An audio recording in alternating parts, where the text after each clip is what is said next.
suis installé à la ferme des Tourelles à Boissy-Saint-Yon depuis 2001 maintenant, ça fait 17 ans.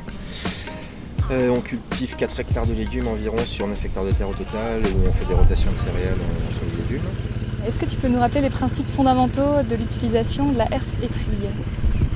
Donc la herse étrille, en gros, l'avantage qu'elle a par rapport aux autres outils, c'est qu'elle permet de désherber l'intégralité de la planche et pas seulement les passages entre rangs qu'on peut désherber avec les bineuses. Donc c'est un peu complémentaire de la bineuse. On passe d'abord à la bineuse pour dégrossir un peu les choses et ensuite on passe à la herse étrille pour affiner un peu le travail, pour préparer et pour amenuiser le temps de désherbage à la main.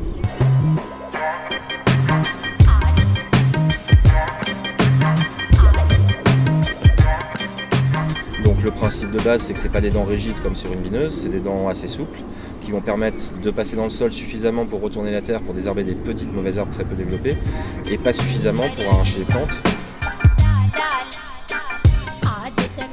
Si je retends le troisième point ici, ça va relever un peu le tracteur, et donc ça va me souffler un peu, ça va me décoller mes dents du sol. L'idée, c'est que je peux soit relever un peu l'arrière et être un peu moins agressif, soit au contraire détendre le troisième point et appuyer avec cette barre là, appuyer au fond là, et vraiment appuyer dans le sol. Par exemple, quand il n'y a pas de plante, quand je veux juste détruire un faux semis par exemple, que la terre est un petit peu dure, bah là je vais détendre à fond mon troisième point et là c'est le poids de la machine qui va appuyer sur les dents pour que les dents de derrière là elles rentrent bien dans le sol, quoi. Ouais. Le réglage de base, c'est les roues qui sont devant. Donc là, plus je vais descendre les roues, plus ça va soulever. Donc si je travaille en planche qui font 20 cm de haut, c'est pas le même réglage que si je travaille à plat, quoi.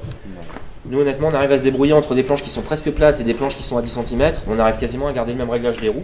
Et on change surtout le réglage du troisième point. Le réglage de la herse étrille, c'est l'angle d'attaque des dents. Ouais.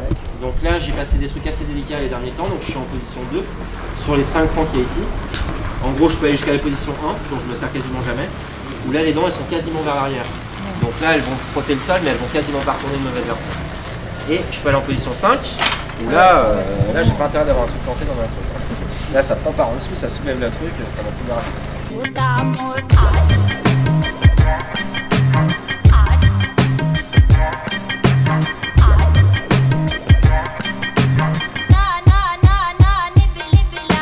Je vais passer de 1 km/h à 5 km/h et ça change tout, quoi. Au niveau de l'impact qu'elle a dans sur la terre et sur la plante derrière.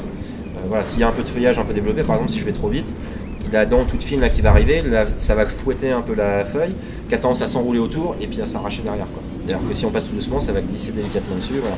Après, plus on place vite, plus ça va arracher de mauvaises herbes. Donc c'est toujours trouver le juste compromis entre... Voilà. Donc les différents réglages, c'est l'inclinaison des dents, donc on va pouvoir régler l'inclinaison pour qu'elle soit plus ou moins agressive.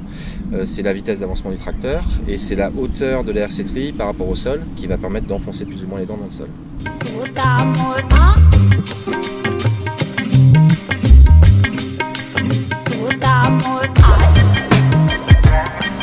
Donc l'avantage c'est que ça désherbe tout, l'inconvénient c'est que ça désherbe tout. Donc ça peut désherber les salades, ça peut désherber les carottes, ça peut désherber... Voilà. Donc l'idée c'est que le réglage il est un peu pointu justement en fonction de ce qu'on veut laisser et de ce qu'on veut enlever. Donc en gros si on a une carotte qui est haute comme ça, on ne peut pas enlever une mauvaise herbe qui est haute comme ça, quoi.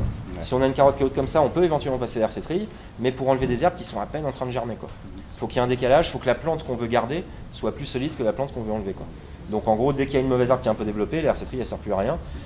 Je vais dire que les herse étrilles, en tout cas si on a une culture à préserver, si on n'est pas à passer sur des planches où il n'y a rien, si on a une culture à préserver, passer stade cotylédon, quasiment l'herse étrille elle sert à rien. Et il y a même des cultures où au stade cotylédon, la herse étrille elle sert déjà plus à rien, quoi. Si au stade cotylédon la plante elle a déjà fait une belle racine un peu solide qui descend profondément, ça, voilà, on va gratter un peu la surface mais ça servira à rien, quoi. Donc lors de l'achat de la herse étrille, donc il y a bien sûr la largeur en fonction de la largeur de ces planches, de ces outils du travail du sol, mais il y a surtout le plus important c'est le diamètre de la dent en fait. Donc là, après de multiples essais, en gros, ce qui s'avère être la meilleure dent, le meilleur compromis, même si l'idéal, ça serait d'avoir plusieurs herse étrilles avec différentes tailles de dents, mais si on n'a qu'une seule herse étrille, la dent de diamètre 7 mm, c'est la dent la plus polyvalente, on va dire, qui a permis de passer dans des petits semis, aussi bien dans des plantations assez grosses, avec de la terre un peu dense, et de permettre quand même un bon travail dans tous les cas. L'avantage de la herse étrille, c'est vraiment de remplacer un travail qui se fait habituellement à la main. Donc c'est vraiment de désherber sur le rang. L'autre avantage aussi, c'est vraiment le prix d'achat de la machine, le peu de coût d'utilisation par rapport au rendement que ça procure, quoi. Par rapport au fait que la main d'œuvre c'est quand même ce qui coûte le plus cher et que là ça économise énormément de main d'œuvre. Après les inconvénients entre guillemets, les difficultés en tout cas, c'est que c'est vraiment un outil assez pointu au niveau réglage qui va dépendre du stade de la plante, du stade de la mauvaise herbe, de l'humidité du sol, des conditions un peu climatiques. Il faut quand même qu'il y ait des conditions assez sèches, que le sol soit suffisamment sec et que derrière il y ait un suffisamment longtemps de temps assez sec et ensoleillé pour que ça puisse détruire les mauvaises herbes. Voilà, c'est un outil assez complexe à utiliser, mais qui bien utilisé rend vraiment énormément de service et fait gagner énormément de temps sur la main d'œuvre.